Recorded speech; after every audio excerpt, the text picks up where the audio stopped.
The ABS function in Excel returns the absolute value of a number. The function converts negative numbers to positive numbers while positive numbers remain unaffected. This function has just one argument number. It is the numeric value for which we need to calculate the absolute value.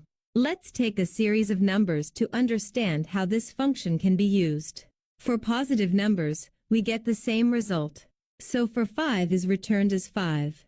For negative numbers, the function returns absolute numbers. So for -1, -10 we got 1 and 10. So ABS can be combined with other functions such as sum, max, min, average, to calculate the sum of absolute value for positive and negative numbers. We will use sum and ABS function. The ABS function is applied to each individual number, converting negative values to positive, before summing them up. The max function is used to find the maximum absolute value in column A. The ABS function ensures that negative values are considered as positive.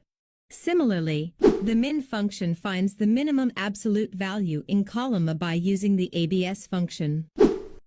SUMIF is used to sum up values if certain criteria within the range given is met.